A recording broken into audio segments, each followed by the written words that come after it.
By now the sun is just about almost all the way over the horizon. And I'm like, this is gonna be bad, man. People are starting to come out and interact, and I see this moped with two guys on it. They're coming into or up the road into the area where the objective is at, and I take my red dot laser and I put it on the guy's chest, and he stops his bike and he looks down, looks up. He can't see us, we're pretty concealed in the tall grass and stuff, and he's looking, but I just have this never forget the look in his eyes of disdain, angry, empty look, okay. He backed up, did a U-E, went back to wherever he came from. That's when the sniper or the reconnaissance team lead was he just said, I got a bad feeling about this.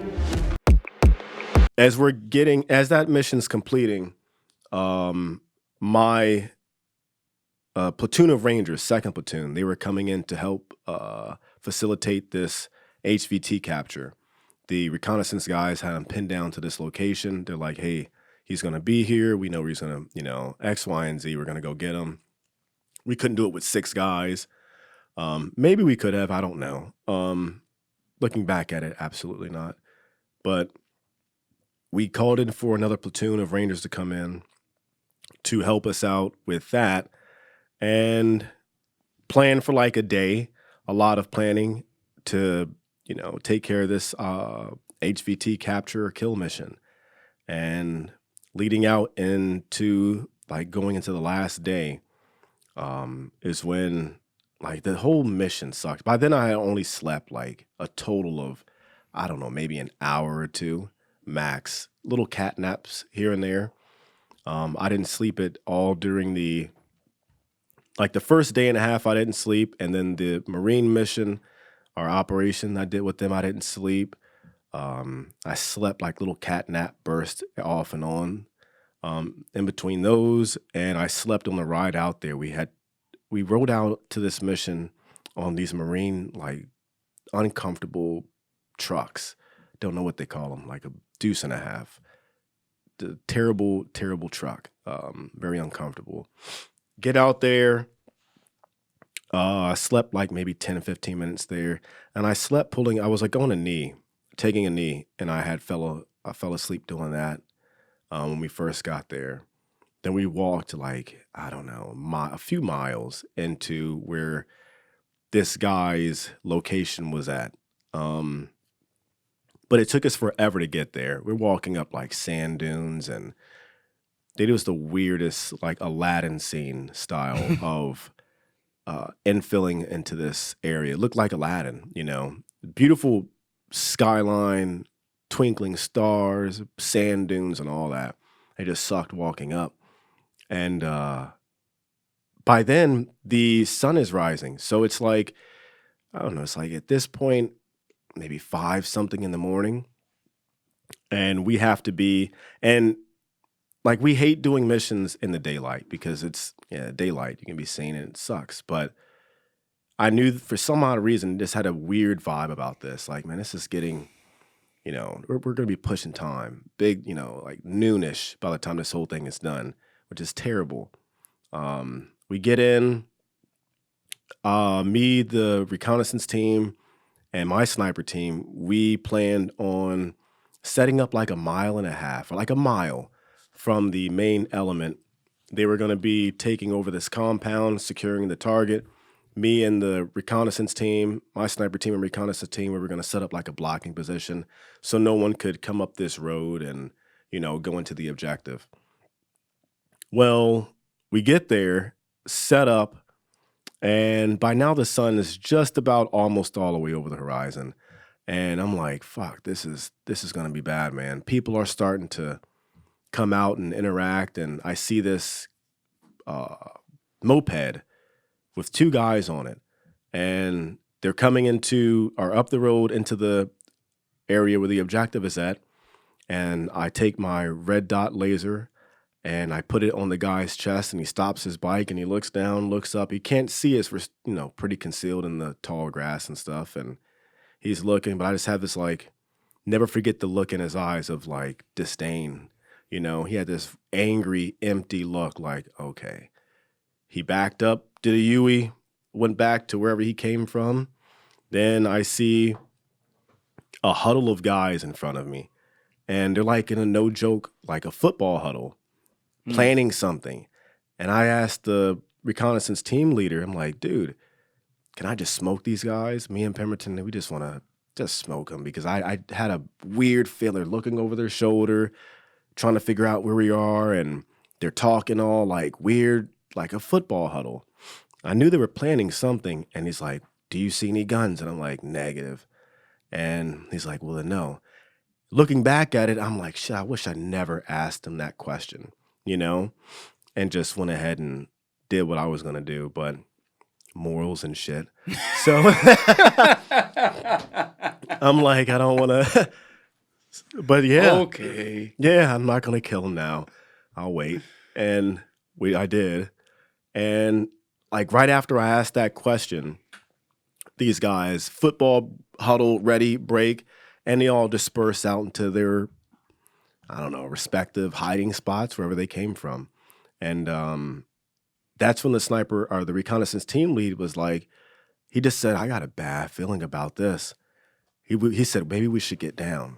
And I'm like, yeah. So I get down lower. He's starting to get down lower, get in the prone position. It's like the grass all around us was being mowed down. You just heard a lot of snaps and the grass was being mowed. Damn near like a 360 ambush. Just getting hammered. Me and Pemberton, the reconnaissance team, we jump up, and leading into that area, there were like these holes in the ground. And I'm like, if anything bad happens, I look back at Pemberton, I'm like, we're going to jump in this hole. How deep? Like 2 meters? Something like that? It was enough. It was like a meter deep, 2 meters wide? Yeah. About a meter deep, 2 meters wide. I'm like, if anything happens, we're going to jump in this hole, man. Don't know why I said that. They just looked weird. These holes scattered throughout the field. And he's like, roger that. We start getting shot at. We jump up, go back to this hole, and we all dive in, as many as we can. There's only 2 people left outside. Pemberton had to roll back out because it was just way too cluttered inside the hole. I'm on top of the reconnaissance team lead. No, he's on top of me. Pemberton jumped on top of me. Then I get on top of the reconnaissance team lead, crawling up. Pemberton hops out. Then I have 2 reconnaissance guys on the outside, like in the star spread eagle position, like cannot move as flat as you could possibly get. Pemberton's next to me, and I'm watching bullets ping up next to his arm and face and everywhere. And you can hear the snaps of bullets. And do you know what it is? Is it a sniper? Or at this point, it's just machine guns. Just machine guns. Yeah, we had just tons of machine gun fire, hundreds of rounds coming in. We didn't know it was a sniper until maybe like 10 minutes after being pinned down like that. It's like all that went silent, and then you just heard this single crack. It was and I'm like, dude, this guy's got a semi-automatic, very accurate. Every movement that you would make, he would aim at that movement, and the bullet would get within inches of you. Inches. Sometimes, dude, it was like within an inch. Now you're the hunted. Yep, it's the first time and only time I've ever been hunted. Bullets got so close at one point that the medic reconnaissance guy, he's freaking out because he thinks me and the reconnaissance team leader were hit. We go up to try to see if we could see where the sniper's at, and we're almost helmet to helmet, and the bullet goes in between our helmets, and he pushes off of me, I push off of him. I think his head is gone. He thinks my face is gone. And the medic thinks one of us is for sure hit. We're like, no, I'm good. And he was good. Pemberton, he starts calling out targets that are like danger close, measured in feet, you know. And I'm like, dude, start taking guys down. He hits a guy. I see 3 guys on a rooftop, like 400 or 500 yards and you're out. In this hole. Yeah. So you can see like up above just above it, yeah. And I see guys on a rooftop setting up a machine gun nest. I start engaging those guys. I got 2 but 1. He ended up running away. Pemberton's dropping guys behind us within like feet. And yeah, you could hear them screaming like Allah Akbar, and you could hear like the ground pounding from them running. They were extremely close. We're hammering guys at danger close. This feels like Vietnam. This felt like just they're fucking. They don't care. They're just running at you, ready to die. Yeah, that's what they were doing, man. It was like that. So this is the most fear I've ever felt. How's time at this point? Does it feel slow? No time. There was no time. It was just, time stopped at that point. Time stopped. I didn't know until after the fact how long we had been pinned down. And how long? We were pinned down for 3 hours with that sniper. But to me, I had no concept of time. I just knew it was not ending. It felt like a long time, but 3 hours of just constant, one bullet being pinned down. And I would try to shoot back to where I thought he was at. And then after a while, I'm like, dude, I have no idea. I have a general idea of where he's at. We pinned it to this one location of the tallest building in that area. Shots were coming from, and there was a section of the wall that was cut out or blown out of the side of the wall, the side of his building. And I'm like, oh, dude, if I were a sniper, that's where I would be. And he's using, he's shooting through this little, like a loophole, if you want to call it that. I tell the reconnaissance team lead, I'm like, dude, let's hop on comms. We're going to get bombs dropped, level this place, kill as many people as we can who are out here. This whole place was bad. Then we found, way later, come back to it, but we were surrounded, depending on what sources and what you look up, it's a few hundred people that were, no shit. That's, and how many are you pinned down again? 5 at this point. I was going to say, it's 5. Yeah. It's 5 or 6. Holy shit, man. So. Hundreds, yeah. Yeah. Hundreds, man. And so I'm calling in for bombs.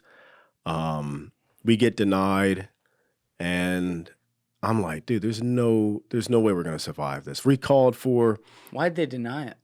During that time, Obama's rules of engagement where you could not accept anything with a 0.1 collateral damage. So if we dropped a bomb on us, and if that building got hit with a piece of shrapnel, that's money that, is going to be owed to. It was just a big political game.